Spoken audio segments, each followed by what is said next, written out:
Voici un petit vidéo pour vous montrer comment on prépare l'eau avant de marbrer. Donc, il faut attendre une trentaine de minutes avant de pouvoir marbrer. Donc, il faut planifier ça un petit peu. Donc, puis préparer l'eau, c'est à peu près une quinzaine de minutes avec le fouet, tout ça. Donc, préparer, il faut planifier quand même un petit 45 minutes avant l'activité si jamais vous le faites. Donc ici, le bac a 10 par 13 et les rebords à peu près d'un 2 pouces de haut. Donc, ça vous prend un bac à peu près cette grosseur-là. Et puis, c'est pas trop grand, parce que ça donne rien. La feuille est 8,5 onces. Donc, il faut rester juste à peine un peu plus gros que la feuille si vous ne voulez pas gaspiller de la peinture pour rien. Le ratio pour préparer l'eau, c'est de 2 tasses d'eau pour une cuillère à thé de poudre.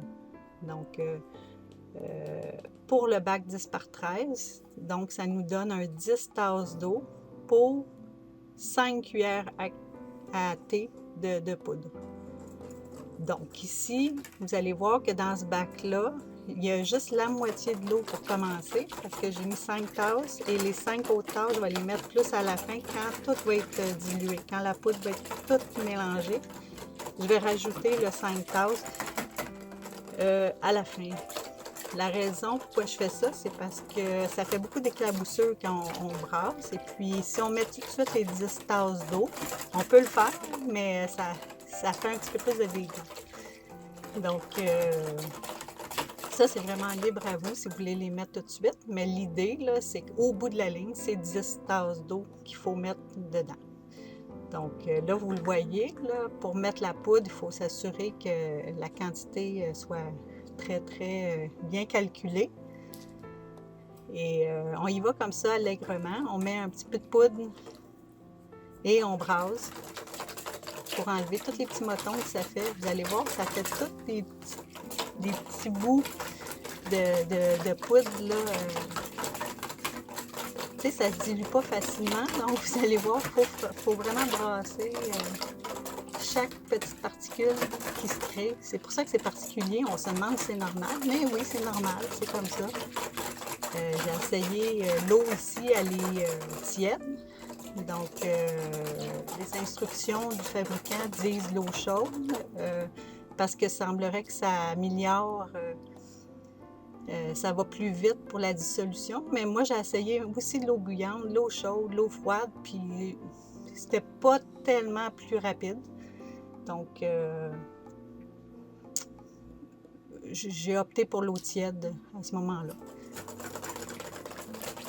Comme il faut attendre après que l'eau revienne à la température ambiante, ben, je me suis dit, je la mettrai pas trop chaude. Donc, comme vous le voyez, là, il faut fouetter jusqu'à temps que nos 5 petites cuillères à thé de poudre soient dedans et complètement dissoute.